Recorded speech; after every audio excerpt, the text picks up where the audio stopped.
Hi, I'm Scott Williford, founder and CEO of vLink Solutions. We have been having a great conversation with Peter Barron, an old friend and founder and principal and managing partner of Carabiner Communications. So Peter, when we left in our last segment, we were just touching on how important it is for the entrepreneur and for the early stage business to get their message right from the get-go. Yeah.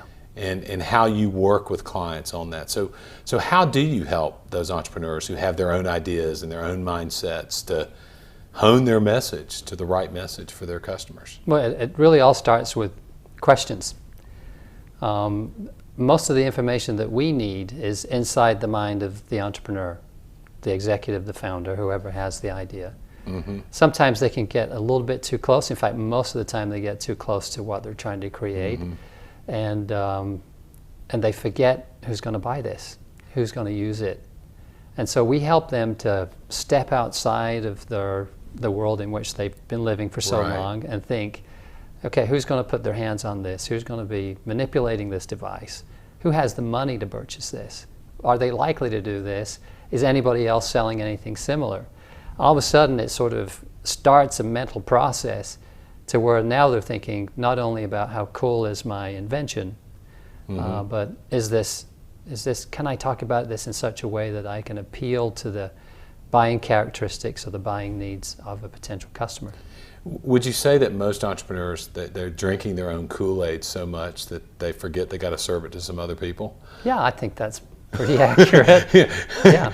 You know, they're just so involved in their own business that they can't, see the big picture. Yet they have the best intentions. Absolutely. I think of entrepreneurs, inventors in the same way perhaps people think about artists. Mm-hmm. Back in the day when people went to Paris because they couldn't stop painting, you have the Impressionist movement. There's a lot of people participating in that, and they refer to starving artists. Mm-hmm. Most of them, if they were able to generate the revenue from the sale of their paintings at the cost that they are today, would never have starved. Right. But they had to invent. They were compelled to do so. They lived inexpensively in a studio, and they just were always putting out great creative content. Entrepreneurs, inventors, tech people today are the same way. I think they lie in bed at night and they think about how to solve a problem. Right. And it just starts to eat away at them, and then they figure out how to fix it, and they become passionate about it, and they throw themselves into it, and they leave their well-paying job, and pretty soon they've convinced aunts and uncles and people to invest in their business, all because of that passion and drive. And so they get a ways down the road having invented something that to them is going to solve a big problem. Okay, so when you go and start working with a new client, what are some of the first things that you what are some of the first questions? You said you key it off of questions. What are some of the first things that you really try to uncover and start to peel back to help them figure out what their message needs to be? Because as you said, they really only get one chance, right? Well, a little trick is one of the things that we do before we go is we have a look at the competitive environment. Okay. A lot of times, even though what they have invented may be unique, the solution that they have may be provided in another way. An example, for instance, might be, nowadays when people want to keep a list of things in a computer, they use Excel, and they have for a long time. Right. And there are a lot of different functions in Excel.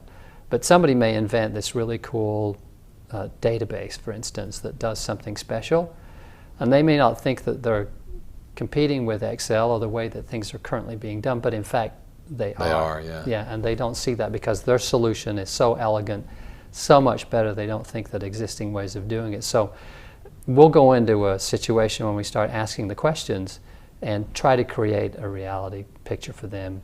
Right. So the first step is really understand the environment. Yeah. And understand how they fit in that competitive landscape and in that environment, even before you start talking to the entrepreneur. Yeah, and then we try to get them to understand what pain is your customer feeling right now? What are they trying to solve? Right. And how do we communicate that what you have solves that pain today? And then we try to figure out, do they actually have a budget? Right. Or are you solving the pain for somebody that has to go somewhere else for permission to buy this? In which case, we also have to develop messaging that helps grease the purchase process too. Let's do this. We could talk about this for a long time, so let's wrap this segment up, and then we'll come back and we'll just keep going into the whole conversation about developing the message and how you kind of help guide somebody. Maybe we can get some tips and tricks that some of the early stage companies haven't thought of yet. Not to steal away from potential clients that we hope you gain, but definitely just kind of give them a little bit of advice. So, I'm Scott Williford, CEO and founder of vLink Solutions. I've been talking with Peter Barron of Carabiner Communications, and we'll be back with the next segment where we're just going to continue this conversation. Please tune in.